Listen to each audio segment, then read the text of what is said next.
ঐশীর সব কুকীর্তি প্রমাণ সমেত ফাঁস করছে জিৎ বসু। সম্পূর্ণ জানতে হলে দেখতে থাকো। গল্পের শুরুতেই দেখা যায় যে উজিকে নিয়ে অনেক বেশি পজিটিভ হয়ে গেছে ঋষি। কোনোভাবেই ঋষি চায় না যে উজি তার দিদি নিশার বাড়িতে যাক। নিশা তখন বলে, ঋষি তুমি কিন্তু আমার সাথে অন্যায় করছো। এইভাবে আমার কাছ থেকে আমার বোনকে তুমি কোনোভাবেই কেড়ে নিতে পারো না। ঋষি তখন বলে, আমি তো কেড়ে নেইনি, আমি চেয়েছি যতদিন ও সুস্থ না হচ্ছে ততদিন ও অন্য কোথাও যাবে না। স্বামী হিসেবে এইটুকু চাওয়া আমার তো মনে হয় না কোনোভাবেই কোনো অন্যায় কিছু। এরপরেই ঋষি তখন ভাবে যত তাড়াতাড়ি সম্ভব উজিকে নিয়ে সে নিজের বাড়িতে ফিরে যাবে। এরপর ডাক্তারকে বলা হয় যে আপনি যেভাবেই হোক না কেন উজিকে ছেড়ে দিন, আমরা ওকে নিয়ে চলে যাব। এরপর ডাক্তারবাবু বলে, দেখুন আপনাদেরকে আমি লাস্টবারের মতন ওয়ার্নিং করছি, এইভাবে হসপিটালে দাঁড়িয়ে দাঁড়িয়ে কোনো কিছুর জন্য চিল্লামিল্লি করবেন না। এটা একদমই হসপিটালের রুলসের সাথে যায় না। পেশেন্ট এখন অ্যাডাল্ট, সে নিজেই বলবে সে কোথায় যেতে চায়, এরপর বাকিটা আপনারা সামলে নেবেন, কিন্তু হসপিটালে দাঁড়িয়ে কোনোভাবেই কোনো শব্দ বলা যাবে না। এরপরে ডাক্তাররা চলে যায়। ঋষিকে তখন বলে, খেয়া দাদাভাই তুই একটু শান্ত হ, বুঝতে পারছি এই সময় শান্ত হওয়াটা কতটা ডিফিকাল্ট, কিন্তু আমার মনে হয় তোর এই সময় শান্ত হওয়াটা খুব জরুরি। এরপরে ঋষি বলে, শান্ত তো আমি হতে পারছি না, যারা বা যে আমার বউয়ের এই অবস্থা করেছে তাকে আমি কখনোই ছাড়বো না। এরপর নিশাকে আলাদা করে বোঝাতে শুরু করে জিৎ বসু আর বলে, দেখুন তদন্ত অলরেডি শুরু হয়ে গেছে, এই সব কিছুর পেছনে কে বা কারা রয়েছে সেটা বার করতে বেশি সময় লাগবে না, কিন্তু আপনি একটু ধৈর্য ধরুন।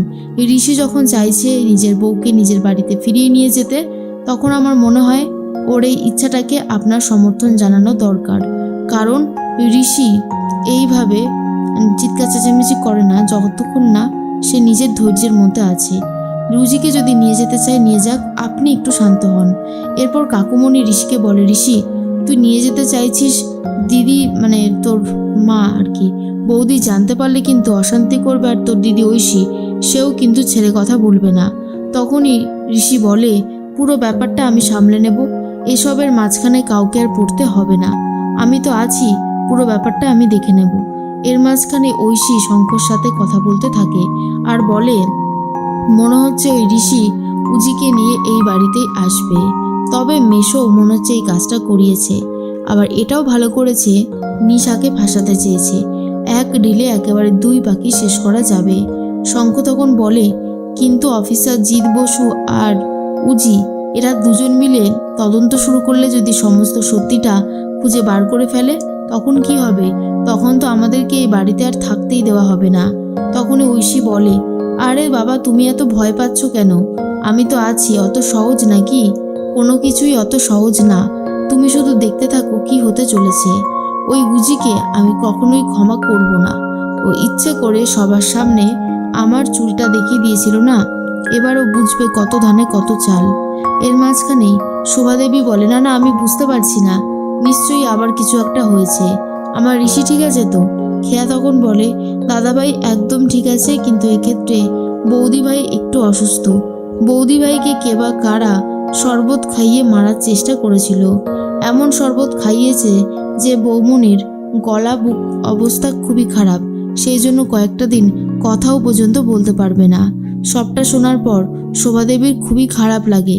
এরপর ঐশী বলে, মা তুমি তো আগে একটা সিদ্ধান্তে ছিলে, সেটাই এখন বহাল রাখো, কোনোভাবেই উজিকে এই বাড়িতে থাকতে দিও না, আমি বলছি দিও না। এরপরে উজি চলে এসেছে, আর উজি আসা মাত্রই শোভাদেবী উজিকে জড়িয়ে ধরে অনেক কান্নাকাটি করতে থাকে আর বলে, বারবার বলেছিলাম বাইরে গিয়ে পুলিশের চাকরি করতে না, শুনলে না তো আমার কথা, দেখলে কি অবস্থা করলো, তুমি এখন ঠিক আছো তো? উজি বোঝানোর চেষ্টা করে সে এখন আগের থেকে অনেক বেশি ঠিক আছে। শোভাদেবী তো উজিকে কাছে টেনে নেয়, যা দেখার পরে ঐশী বলে, বাহ মা তুমি আবার এখন ওকে কাছে টেনে নিলে, এই তো এত রাগ জেদের কথা বললে, কোথায় গেল সব কিছু? তখন ঋষি বলে, শোন সব সময় অন্যের পিছনে কাঠি না করে তোর ভালো লাগে না না? এরপর ঐশী বলে, এই আমি যা বলেছি তা একদম ঠিক কথাই বলেছি। এরপরে ঋষি বলে, তোর এই বাড়ি থেকে সবার আগে বেরোনো দরকার, কারণ তালিকায় তুইও আছিস। তুই ভুলে যাস না যে সন্দেহর তালিকায় তুই নেই। আর তাছাড়া এই বাড়িতে আমি কাকে এনে রাখবো কি রাখবো না সেটা আমার ব্যাপার, তোর ব্যাপার নয়। এরপর ঐশী বলে, তুই আমাকে বাড়ি থেকে বেরিয়ে যাওয়ার কথা কেন বললি? এই বাড়িতে তোর যেমন ভাগ আছে তেমন আমারও আছে। এরপর দুই ভাই বোনের মধ্যে ঝামেলা শুরু হয়ে যায়। তখনই ঋষির বাবা বলে, কি হচ্ছেটা কি? হ্যাঁ, তোমরা চুপ করবে? একজন অলরেডি হসপিটাল থেকে এসেছে, এতটা ঝড়ঝাপটা সামলে, তারপরে এসব ঝামেলা করতে ভালো লাগে? এরপরে ঋষি উজিকে নিয়ে ঘরে যায়। উজি তখন বলে যে এই সব কিছুর পেছনে কে বা কারা রয়েছে। তখন ঋষি বলে, তদন্ত শুরু হয়েছে, দেখো তোমার দিদি থাকলেও থাকতে পারে। কিন্তু উজি এটা বিশ্বাস করে না যে তার দিদি তাকে মারার চেষ্টা করবে, এত বড় ক্ষতি করে দেবে। এরপরে ভানু তখন বলে, নিশা তুই নিজেকে সামলা, কেন এরকম করছিস? নিশা নিজেকে সামলাতে পারে না আর বলে, আমাকে দোষারোপ করলো তো, এরপর দেখ আমি ঠিক কি করতে পারি। ভানুকে পাঠিয়ে দেয় থানায় খবর নেওয়ার জন্য। দুর্জয় ঘোষাল থানাতে চুপচাপ আছে নাকি সে তার প্রভাব খাটিয়ে বাইরে অন্য কাউকে দিয়ে কার্যসিদ্ধি করছে, কোনটা? এরপর ভানু বলে, ঠিক আছে, তুই যেমনটা বলছিস তেমনটাই হবে। এরপর নিশা চলে এসেছে উজির সাথে দেখা করবে বলে। বাড়িতে আর কাউকে ডাকতে পারে না। ঐশী তখন বলে, এ কি, তুমি এখানে কি করতে এসেছো? হ্যাঁ, একজন চোরের এই বাড়িতে কোনো জায়গা নেই। সিকিউরিটি গার্ডের চাকরিটা না আমি খেয়ে নেব।